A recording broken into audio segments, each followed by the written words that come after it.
যে কচু কুটে ভাপে দিলাম, ইলিশ মাছ দিয়ে রান্না করব।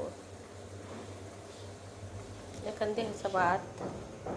এটা আমার খালা, আমার ছোটো খালা বাসাবো থাকে, ওনারা নিজেরা খাওয়ার জন্য রোপণ করছে কচু। আমার ফাইনা কচু বলে না, এই ফাইনা কচু তো আমার জন্য নিয়ে আসছিল। আজকে রান্না করবো আমি কচু দিয়ে, ইলিশ মাছ দিয়ে। এখানে ভাত কীভাবে রান্না করি আপনারা দেখতে থাকেন। এই যে কচু ভাপিয়ে পালানো হয়েছে, পানি ধরিয়ে এই যে সাজির মধ্যে রাখা হয়েছে।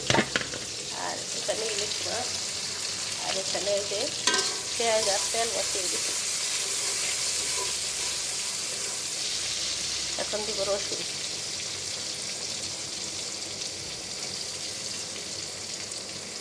কচু তো একটু রসুন একটু বেশি দিচ্ছি, মাছের সাথেও দিচ্ছি আমি।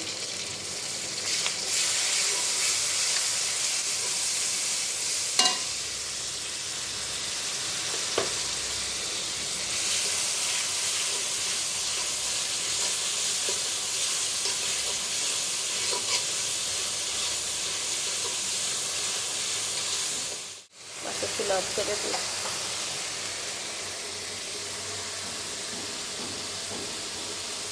এখানে দিলাম হলুদ,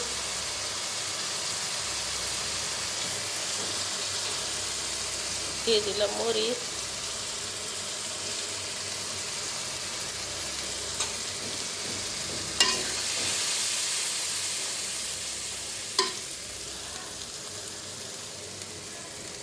লবণ দিই না এখন।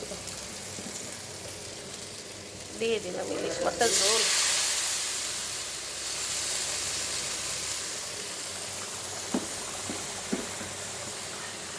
এরকম ভাবে কষিয়ে রান্না করলে ইলিশ মাছের গ্রান আছে।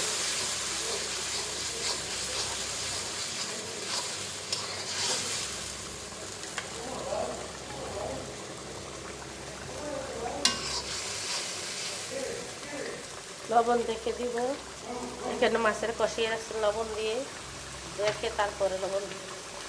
এখন দিয়ে দিলাম কচুটা।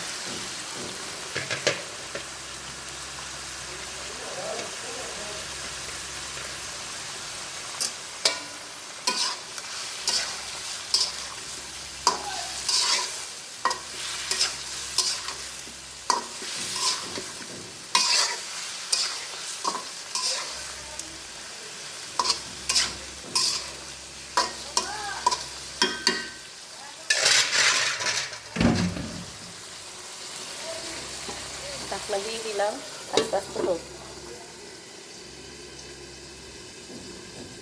আগুনটা মিডিয়াম লো দিলাম, মিডিয়াম হিটে দিলাম, পরে মাছ দিব। ভালো করে কষিয়ে নিলাম কচু, হয়ে গেছে কচু, আর দিয়ে দিলাম মাছ। আর একটু জল দিব। এই যে এতটুকু জল দেওয়া হয়েছে, আমার রান্না কমপ্লিট হোক, আপনাদের ততক্ষণ আমার সাথেই থাকেন, ঢাকা দিয়ে রাখি। এই যে রান্না কমপ্লিট। সবাই একটি লাইক দিয়ে ভিডিওটি দেখবেন, সবাই কমেন্টের মাধ্যমে জানাবেন কেমন হলো। সবাই ভালো থাকবেন, সুস্থ থাকবেন। আল্লাহ হাফেজ।